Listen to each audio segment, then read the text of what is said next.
તો લોકસભા ચૂંટણીને હવે ગણતરીના દિવસો બાકી છે ત્યારે તમામ પક્ષોએ ચૂંટણીને લઈને તૈયારી શરૂ કરી દીધી છે. આ તમામ વચ્ચે વડોદરાના કરજણ તાલુકાના ખંભા, હાંદોડ, બોડકા સાંપા ગામમાં ચૂંટણી બહિષ્કારના બેનર લાગ્યા છે. ગ્રામજનોએ ચૂંટણી બહિષ્કારના બેનરો લગાવીને રોષ વ્યક્ત કર્યો છે. ચૂંટણીનો બહિષ્કાર કરવાની ચીમકી ઉચ્ચારનારા લોકોએ આક્ષેપ કરતા કહ્યું કે Delhi Mumbai expressway railway કોરિડોરમાં જમીન સંપાદનમાં યોગ્ય વળતર મળતું નથી, જેથી ચૂંટણીમાં પ્રચાર માટે કોઈપણ પક્ષના લોકોએ ગામમાં પ્રવેશ કરવો નહીં. તો જ પ્રકારે ચૂંટણી નજીક આવી રહી છે લોકસભાની, તેને જ લઈને હવે તમામ પક્ષ તૈયારી કરી રહ્યા છે, પરંતુ વડોદરાના કરજણમાં હાલ તો વિરોધના સૂર ઉઠવા પામ્યા છે. જમીન સંપાદનના યોગ્ય વળતર ન મળવાના આક્ષેપ સાથે હવે લોકો રસ્તા પર ઉતર્યા છે અને બેનરો લગાવવામાં આવ્યા છે.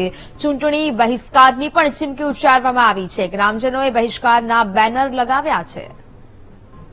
સંવાદદાતા માનુ ચાવડા ફોન લાઈન પર જોડાયા છે. માનુ, એક બાજુ લોકસભાની ચૂંટણી નજીક આવી રહી છે અને વડોદરાના કરજણ તાલુકામાં હવે અલગ અલગ જગ્યાએ વિરોધના સૂર ઉઠ્યા છે, શું મામલો?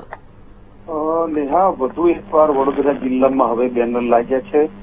બેનર ભરૂચ લોકસભા બેઠક વિસ્તારમાં લાગ્યા છે. કરજણ તાલુકાના ગામો છે ત્યાં ચૂંટણી બહિષ્કારના બેનર લોકોએ લગાવ્યા છે. તાલુકાના કણભા, હાડોદ, બોડકા, સાંપા ગામના લોકો નારાજ છે. લોકોએ ચૂંટણી બહિષ્કારની જાહેરાત કરી છે અને બેનરો લગાવ્યા છે.